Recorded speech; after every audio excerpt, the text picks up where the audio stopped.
ഈ പുഴയും കടന്ന് പുത്തൻ പ്രമോ വിശേഷത്തിലേക്ക് ഏവർക്കും സ്വാഗതം. ഈ പ്രമോ ഇഷ്ടപ്പെടുവാണെങ്കിൽ സബ്സ്ക്രൈബ് ചെയ്യണേ, അതുപോലെ തന്നെ ലൈക്ക് ചെയ്യാനും ഹൈപ്പ് ചെയ്യാനും മറക്കല്ലേ. അങ്ങനെ ജയപാൽ വീട്ടിൽ വന്ന് കയറിയപ്പം ശാരദ ചൂരെടുക്കുന്നുണ്ട്. ജയപാൽ പേടിച്ച് ഭാര്യയെ വിളിച്ചുകൊണ്ട് പുറത്തേക്ക് ഇറങ്ങുകയാണ്. അന്നേരമാണെങ്കിൽ നിവിൻ്റെ ജീപ്പ് കൊണ്ട് നിർത്തുകയാണ്. അപ്പം അതിൽ നിന്ന് യമുന ഇറങ്ങി വരികയാണ്. അപ്പോൾ യമുന ഭയങ്കര വിഷമത്തോടെ സങ്കടത്തോടെയാണ് ഇറങ്ങി വരുന്നത്. കൂടെ കാവേരിയും ഗംഗയുണ്ട്. അപ്പം അങ്ങോട്ടത്തേക്ക് ശാരദ ഓടി വന്ന് യമുനയെ കെട്ടിപ്പിടിക്കുന്നുണ്ട്. മോളെ എവിടെ പോയി ഇരുന്ന് ഇത്രയും നേരം എന്നൊക്കെ പറഞ്ഞ് ഭയങ്കര സങ്കടത്തോടെ കരയുകയാണ്.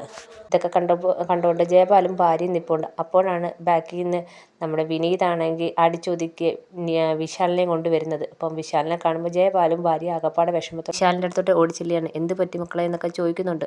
എന്തായാലും കാര്യങ്ങളൊക്കെ അകത്തോട്ട് നിന്ന് പറയാമെന്ന് പറഞ്ഞ് എല്ലാവരും വീട്ടിലേക്ക് കയറിയാണ്. അപ്പോൾ കുറേ ആൾക്കാർ അവിടെ നിൽപ്പുണ്ടായിരുന്നു. അവരെല്ലാം കണ്ടായിരുന്നു വിശാലിനെ അടിച്ചൊതുക്കി കൊണ്ടുവരുന്നത്. എന്തായാലും വീട്ടിനകത്ത് വന്നതിന് ശേഷം കാര്യമൊക്കെ ചോദിക്കുകയാണ്.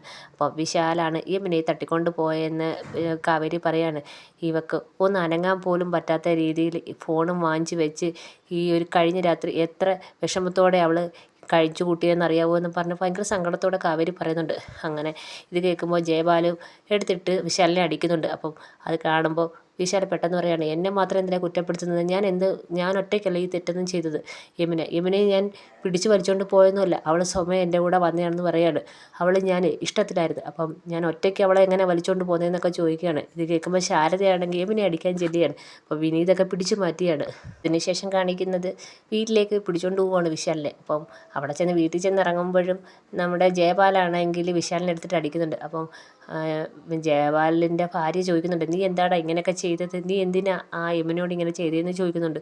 അത് എനിക്ക് വേണ്ടിയല്ല അമ്മ ഞാൻ അങ്ങനെ ചെയ്തത്. എനിക്ക് അവളോട് പ്രേമം മൂത്തൊന്നുമല്ല അവളെയും പിടിച്ചുകൊണ്ട് ഞാൻ പോയത്.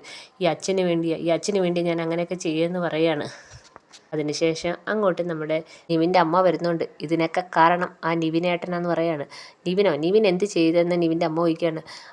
നിവിനേട്ടനാണെങ്കിൽ റോഡിൽ നിന്ന് കാവേരി അടുത്ത് ഐ ലവ് യു എന്ന് വിളിച്ച് പറഞ്ഞു. അപ്പം അത് കേട്ടപ്പോൾ എനിക്ക് ഭയങ്കര ദേഷ്യം വന്ന്. എൻ്റെ ചേച്ചിയോട് വഞ്ചന കാണിക്കില്ലേ നിവിൻ ചേട്ടൻ, ആ ഒരു പക കൊണ്ടാണ് യമുനയോട് ഞാൻ അങ്ങനെ ചെയ്തതെന്ന് പറഞ്ഞ് ഭയങ്കര ദേഷിച്ച് വിശാൽ കയറിപ്പോവാണ്. ഇത് കേൾക്കുമ്പോൾ ജയപാൽ ഒന്നും മിണ്ടായിരിക്കുകയാണ്. അതിനുശേഷം ജയപാലാണെങ്കിൽ ഇങ്ങനെ നിവിൻ്റെ അമ്മയെ ഇങ്ങനെ ഒരു രൂക്ഷമായി നോക്കുന്നുണ്ട്. അപ്പം ആകപ്പാട് ധർമ്മസങ്കടത്തിലാവുകയാണ് നിവിൻ്റെ അമ്മ. ജയപാലനാണെങ്കിൽ ഇപ്പോൾ കാവേരിയുടെ കുടുംബത്തിൽ കൂടുതൽ ദേഷ്യമായിരിക്കുകയാണ്. ഇതൊക്കെയാണ് പ്രമോ വിശേഷം.